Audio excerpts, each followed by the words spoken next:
ਸਰਦਾਰ ਪ੍ਰਕਾਸ਼ ਸਿੰਘ ਬਾਦਲ ਦੇ ਦੇਹਾਂਤ ਤੋਂ ਬਾਅਦ ਜਿੱਥੇ ਪਰਿਵਾਰਕ ਮੈਂਬਰਾਂ ਦੇ ਵਿੱਚ ਦੁੱਖ ਹੈ, ਉੱਥੇ ਹੀ ਵਿਰੋਧੀ ਸਿਆਸੀ ਪਾਰਟੀਆਂ ਦੇ ਆਗੂਆਂ ਦੇ ਵੱਲੋਂ ਵੀ ਦੁੱਖ ਪ੍ਰਗਟਾਇਆ ਜਾ ਰਿਹਾ ਹੈ।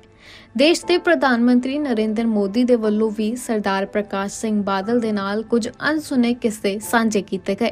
ਉਹਨਾਂ ਕਿਹਾ, 25 ਅਪ੍ਰੈਲ ਦੀ ਸ਼ਾਮ ਨੂੰ ਜਦੋਂ ਮੈਨੂੰ ਸਰਦਾਰ ਪ੍ਰਕਾਸ਼ ਸਿੰਘ ਬਾਦਲ ਜੀ ਦੇ ਦੇਹਾਂਤ ਦੀ ਖਬਰ ਮਿਲੀ ਤਾਂ ਮੈਂ ਅਥਾਰ ਉਦਾਸੀ ਨਾਲ ਭਰ ਗਿਆ। ਉਹਨਾਂ ਦੇ ਦੇਹਾਂਤ ਨਾਲ ਮੈਂ ਇੱਕ ਪਿਤਾ ਸਮਾਨ ਸ਼ਖਸੀਅਤ ਨੂੰ ਗਵਾ ਦਿੱਤਾ ਹੈ, ਜਿਨ੍ਹਾਂ ਨੇ ਦਹਾਕਿਆਂ ਤੱਕ ਮੇਰਾ ਮਾਰਗਦਰਸ਼ਨ ਕੀਤਾ। ਇੱਕ ਤੋਂ ਵੱਧ ਢੰਗਾਂ ਨਾਲ ਉਹਨਾਂ ਭਾਰਤ ਅਤੇ ਪੰਜਾਬ ਦੀ ਰਾਜਨੀਤੀ ਨੂੰ ਆਕਾਰ ਦਿੱਤਾ, ਜਿਸ ਨੂੰ ਬੇਮਿਸਾਲ ਆਖਿਆ ਜਾ ਸਕਦਾ ਹੈ। ਬਾਦਲ ਸਾਹਿਬ ਇੱਕ ਵੱਡੇ ਨੇਤਾ ਸਨ। ਇਸ ਗੱਲ ਨੂੰ ਆਮ ਤੌਰ ਤੇ ਮੰਨਿਆ ਜਾਂਦਾ ਹੈ, ਪਰ ਸਭ ਤੋਂ ਵੱਡੀ ਗੱਲ ਇਹ ਹੈ ਕਿ ਉਹ ਇੱਕ ਵੱਡੇ ਦਿਲ ਵਾਲੇ ਇਨਸਾਨ ਸਨ। ਵੱਡਾ ਨੇਤਾ ਬਣਨਾ ਸੌਖਾ ਹੈ, ਪਰ ਵੱਡੇ ਦਿਲ ਵਾਲੇ ਹੋਣ ਲਈ ਹੋਰ ਵੀ ਬਹੁਤ ਕੁਝ ਕਰਨਾ ਪੈਂਦਾ ਹੈ। ਪੰਜਾਬ ਭਰ ਦੇ ਲੋਕ ਕਹਿੰਦੇ ਹਨ, ਬਾਦਲ ਸਾਹਿਬ ਦੀ ਗੱਲ ਤਾਂ ਵੱਖਰੀ ਸੀ। ਇਹ ਯਕੀਨ ਨਾਲ ਕਿਹਾ ਜਾ ਸਕਦਾ ਹੈ ਕਿ ਸਰਦਾਰ ਪ੍ਰਕਾਸ਼ ਸਿੰਘ ਬਾਦਲ ਸਾਹਿਬ ਸਾਡੇ ਸਮਿਆਂ ਦੇ ਸਭ ਤੋਂ ਕਦਾਵਰ ਕਿਸਾਨ ਨੇਤਾਵਾਂ ਵਿੱਚ ਸ਼ੁਮਾਰ ਹਨ। ਖੇਤੀਬਾੜੀ ਉਹਨਾਂ ਦਾ ਅਸਲ ਸ਼ੌਂਕ ਸੀ। ਜਦੋਂ ਵੀ ਉਹ ਕਿਸੇ ਵੀ ਮੌਕੇ ਤੇ ਬੋਲਦੇ ਸਨ ਤਾਂ ਉਹਨਾਂ ਦੇ ਭਾਸ਼ਣ ਤੱਥਾਂ, ਤਾਜ਼ਾ ਜਾਣਕਾਰੀ ਅਤੇ ਬਹੁਤ ਸਾਰੀ ਨਿੱਜੀ ਸੂਝ-ਬੂਝ ਨਾਲ ਭਰਪੂਰ ਹੁੰਦੇ ਸਨ। 1990 ਦੇ ਦਹਾਕੇ ਵਿੱਚ ਜਦੋਂ ਮੈਂ ਉੱਤਰੀ ਭਾਰਤ ਵਿੱਚ ਪਾਰਟੀ ਦੇ ਕੰਮ ਵਿੱਚ ਜੁਟਿਆ ਹੋਇਆ ਸੀ ਤਾਂ ਮੇਰੀ ਬਾਦਲ ਸਾਹਿਬ ਨਾਲ ਨੇੜਿਓਂ ਗੱਲਬਾਤ ਹੁੰਦੀ ਸੀ। ਬਾਦਲ ਸਾਹਿਬ ਦੀ ਸਾਥ ਉਹਨਾਂ ਤੋਂ ਵੀ ਉੱਪਰ ਸੀ। ਉਹ ਇੱਕ ਸਿਆਸੀ ਦਿੱਗਜ ਸਨ ਜੋ ਪੰਜਾਬ ਦੇ ਸਭ ਤੋਂ ਘੱਟ ਉਮਰ ਦੇ ਮੁੱਖ ਮੰਤਰੀ, ਇੱਕ ਕੇਂਦਰੀ ਕੈਬਨਿਟ ਮੰਤਰੀ ਅਤੇ ਦੁਨੀਆ ਭਰ ਦੇ ਕਰੋੜਾਂ ਪੰਜਾਬੀਆਂ ਦੇ ਦਿਲਾਂ ਤੇ ਰਾਜ ਕਰਨ ਵਾਲੇ ਵਿਅਕਤੀ ਸਨ। ਦੂਜੇ ਪਾਸੇ ਮੈਂ ਇੱਕ ਆਮ ਕਾਰਜਕਰਤਾ ਸੀ। ਫਿਰ ਵੀ ਆਪਣੇ ਸੁਭਾਅ ਅਨੁਸਾਰ ਉਹਨਾਂ ਕਦੇ ਵੀ ਇਸ ਨੂੰ ਸਾਡੇ ਦਰਮਿਆਨ ਪਾੜਾ ਨਹੀਂ ਬਣਨ ਦਿੱਤਾ। ਉਹ ਨਿੱਘ ਅਤੇ ਦਿਆਲਤਾ ਨਾਲ ਭਰਪੂਰ ਸਨ। ਇਹ ਉਹ ਗੁਣ ਹਨ ਜੋ ਆਖਰੀ ਸਾਹ ਤੱਕ ਉਹਨਾਂ ਦੇ ਨਾਲ ਰਹੇ।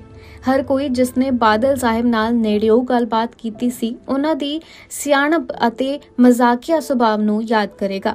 1990 ਦੇ ਦਹਾਕੇ ਦੇ ਅੱਧ ਅਤੇ ਅੰਤ ਵਿੱਚ ਪੰਜਾਬ ਵਿੱਚ ਸਿਆਸੀ ਮਾਹੌਲ ਬਹੁਤ ਵੱਖਰਾ ਸੀ।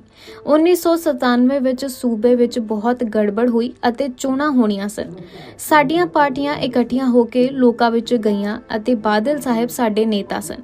ਉਹਨਾਂ ਦੀ ਭਰੋਸੇਯੋਗਤਾ ਇੱਕ ਮੁੱਖ ਕਾਰਨ ਸੀ ਕਿ ਲੋਕਾਂ ਨੇ ਸਾਨੂੰ ਸ਼ਾਨਦਾਰ ਜਿੱਤ ਨਾਲ ਨਿਵਾਜਿਆ। ਇੰਨਾ ਹੀ ਨਹੀਂ, ਸਾਡੇ ਗੱਠਜੋੜ ਨੇ ਚੰਡੀਗੜ੍ਹ ਦੀਆਂ ਨਗਰ ਨਿਗਮ ਚੋਣਾਂ ਅਤੇ ਸ਼ਹਿਰ ਦੀ ਲੋਕ ਸਭਾ ਸੀਟ ਵੀ ਸਫਲਤਾਪੂਰਵਕ ਜਿੱਤੀ। ਉਹਨਾਂ ਦੀ ਸ਼ਖਸੀਅਤ ਅਜਿਹੀ ਸੀ ਕਿ ਸਾਡਾ ਗੱਠਜੋੜ 1997 ਤੋਂ 2017 ਤੱਕ 15 ਸਾਲ ਸੂਬੇ ਦੀ ਸੇਵਾ ਕਰਦਾ ਰਿਹਾ। ਇੱਕ ਕਿੱਸਾ ਹੈ ਜੋ ਮੈਂ ਕਦੇ ਨਹੀਂ ਭੁੱਲ ਸਕਦਾ। ਮੁੱਖ ਮੰਤਰੀ ਵਜੋਂ ਸਹੁੰ ਚੱਕਣ ਤੋਂ ਬਾਅਦ ਬਾਦਲ ਸਾਹਿਬ ਨੇ ਮੈਨੂੰ ਕਿਹਾ ਕਿ ਅਸੀਂ ਇਕੱਠੇ ਅੰਮ੍ਰਿਤਸਰ ਜਾਵਾਂਗੇ, ਜਿੱਥੇ ਅਸੀਂ ਰਾਤ ਰੁਕਾਂਗੇ ਅਤੇ ਅਗਲੇ ਦਿਨ ਅਰਦਾਸ ਕਰਾਂਗੇ ਅਤੇ ਲੰਗਰ ਛਕਾਂਗੇ। ਮੈਂ ਇੱਕ ਗੈਸਟ ਹਾਊਸ ਵਿੱਚ ਆਪਣੇ ਕਮਰੇ ਵਿੱਚ ਸੀ, ਪਰ ਜਦੋਂ ਉਹਨਾਂ ਨੂੰ ਇਸ ਗੱਲ ਦਾ ਪਤਾ ਲੱਗਿਆ ਤਾਂ ਉਹ ਮੇਰੇ ਕਮਰੇ ਵਿੱਚ ਆਏ ਅਤੇ ਮੇਰਾ ਸਾਮਾਨ ਚੁੱਕਣ ਲੱਗੇ। ਮੈਂ ਉਹਨਾਂ ਨੂੰ ਪੁੱਛਿਆ ਕਿ ਉਹ ਅਜਿਹਾ ਕਿਉਂ ਕਰ ਰਹੇ ਹਨ।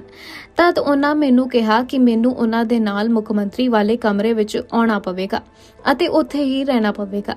ਮੈਂ ਉਹਨਾਂ ਨੂੰ ਕਹਿੰਦਾ ਰਿਹਾ ਕਿ ਅਜਿਹਾ ਕਰਨ ਦੀ ਕੋਈ ਜ਼ਰੂਰਤ ਨਹੀਂ, ਪਰ ਉਹਨਾਂ ਨੇ ਜ਼ੋਰ ਪਾਇਆ। ਆਖਿਰਕਾਰ ਅਜਿਹਾ ਹੀ ਹੋਇਆ ਅਤੇ ਬਾਦਲ ਸਾਹਿਬ ਦੂਜੇ ਕਮਰੇ ਵਿੱਚ ਠਹਿਰੇ।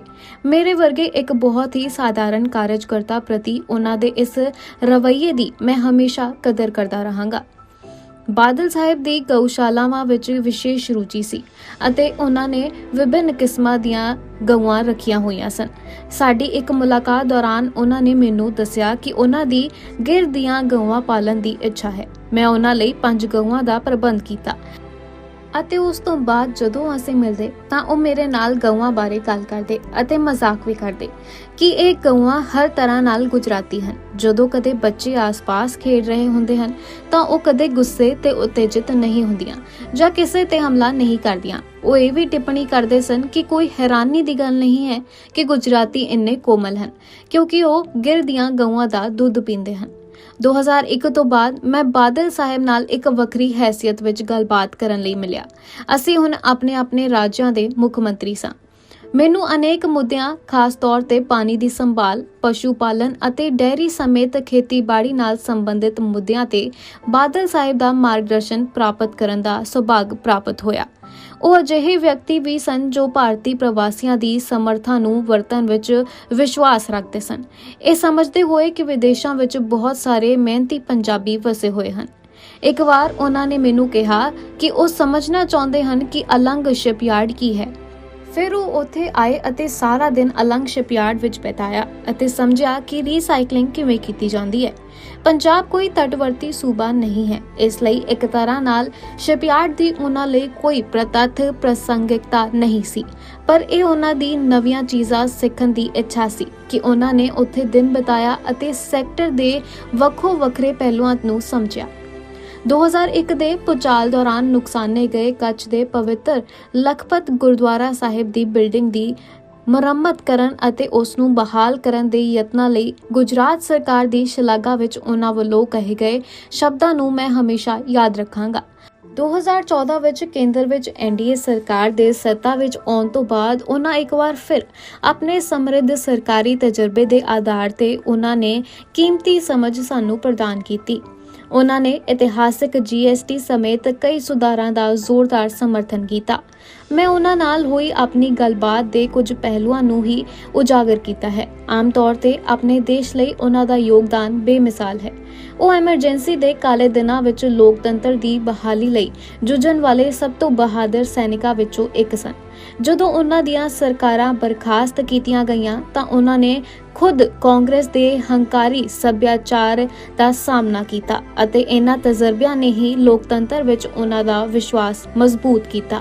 ਪੰਜਾਬ ਵਿੱਚ 1970 ਅਤੇ 1980 ਦੇ ਦਹਾਕੇ ਦੇ ਅਸ਼ਾਂਤ ਕਾਲ ਦੌਰਾਨ ਬਾਦਲ ਸਾਹਿਬ ਨੇ ਪੰਜਾਬ ਪਹਿਲਾਂ ਅਤੇ ਭਾਰਤ ਨੂੰ ਪਹਿਲਾਂ ਸਾਹਮਣੇ ਰੱਖਿਆ।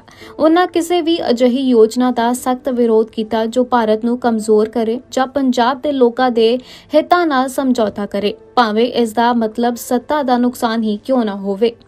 ਉਹ ਮਹਾਨ ਗੁਰੂ ਸਾਹਿਬ ਦੇ ਆਦਰਸ਼ਾਂ ਨੂੰ ਪੂਰਾ ਕਰਨ ਲਈ ਗਹਿਰੇ ਪ੍ਰਤੀਬੱਧ ਵਿਅਕਤੀ ਸਨ। ਉਹਨਾਂ ਨੇ ਸਿੱਖ ਵਿਰਸੇ ਦੀ ਸੰਭਾਲ ਕਰਨ ਅਤੇ ਉਸ ਨੂੰ ਮਨਾਉਣ ਲਈ ਵੀ ਜ਼ਿਕਰਯੋਗ ਉਪਰਾਲੇ ਕੀਤੇ। 1984 ਦੇ ਦੰਗਾ ਪੀੜਤਾਂ ਨੂੰ ਇਨਸਾਫ ਦਿਵਾਉਣ ਵਿੱਚ ਉਹਨਾਂ ਦੀ ਭੂਮਿਕਾ ਨੂੰ ਕੌਣ ਭੁੱਲ ਸਕਦਾ ਹੈ। ਬਾਦਲ ਸਾਹਿਬ ਲੋਕਾਂ ਨੂੰ ਜੋੜਨ ਵਾਲੇ ਵਿਅਕਤੀ ਸਨ ਅਤੇ ਉਹ ਹਰ ਵਿਚਾਰਧਾਰਾ ਦੇ ਆਗੂਆਂ ਨਾਲ ਕੰਮ ਕਰ ਸਕਦੇ ਸਨ। ਬਾਦਲ ਸਾਹਿਬ ਨੇ ਕਦੇ ਵੀ ਆਪਣੇ ਸੰਬੰਧਾਂ ਨੂੰ ਸਿਆਸੀ ਫਾਇਦਿਆਂ ਅਤੇ ਨੁਕਸਾਨਾਂ ਨਾਲ ਨਹੀਂ ਸੀ ਜੋੜਿਆ। ਇਹ ਰਾਸ਼ਟਰੀ ਏਕਤਾ ਦੀ ਭਾਵਨਾ ਨੂੰ ਅੱਗੇ ਵਧਾਉਣ ਲਈ ਵਿਸ਼ੇਸ਼ ਤੌਰ ਤੇ ਲਾਭਦਾਇਕ ਸੀ। ਬਾਦਲ ਸਾਹਿਬ ਦੇ ਦੇਹਾਂਤ ਨਾਲ ਪਏ ਖਲਾਅ ਨੂੰ ਭਰਨਾ ਔਖਾ ਹੋ ਜਾਵੇਗਾ। ਉਹ ਇੱਕ ਅਜਿਹੇ ਰਾਜਨੇਤਾ ਸਨ ਜਿਨ੍ਹਾਂ ਦੀ ਜ਼ਿੰਦਗੀ ਨੇ ਬਹੁਤ ਸਾਰੀਆਂ ਚੁਣੌਤੀਆਂ ਦੇਖੀਆਂ, ਪਰ ਉਹਨਾਂ ਨੇ ਉਹਨਾਂ ਨੂੰ ਪਾਰ ਕੀਤਾ ਅਤੇ ਕੁਕਨੂਸ ਵਾਂਗ ਫਿਰ ਉੱਠੇ। ਉਹਨਾਂ ਦੀ ਕਮੀ ਜ਼ਰੂਰ ਰਹੇਗੀ, ਪਰ ਉਹ ਸਾਡੇ ਦਿਲਾਂ ਵਿੱਚ ਜਿਉਂਦੇ ਰਹਿਣਗੇ ਅਤੇ ਦਹਾਕਿਆਂ ਦੌਰਾਨ ਕੀਤੇ ਗਏ ਸ਼ਾਨਦਾਰ ਕੰਮ ਦੁਆਰਾ ਵੀ ਜਿਉਂਦੇ ਰਹਿਣਗੇ। ਸੋ ਇਹ ਸੀ ਉਹ ਆਰਟੀਕਲ ਜੋ ਦੇਸ਼ ਦੇ ਪ੍ਰਧਾਨ ਮੰਤਰੀ ਨਰਿੰਦਰ ਮੋਦੀ ਦੇ ਵੱਲੋਂ ਸਰਦਾਰ ਪ੍ਰਕਾਸ਼ ਸਿੰਘ ਬਾਦਲ ਨੂੰ ਯਾਦ ਕਰਦਿਆਂ ਲਿਖਿਆ ਗਿਆ।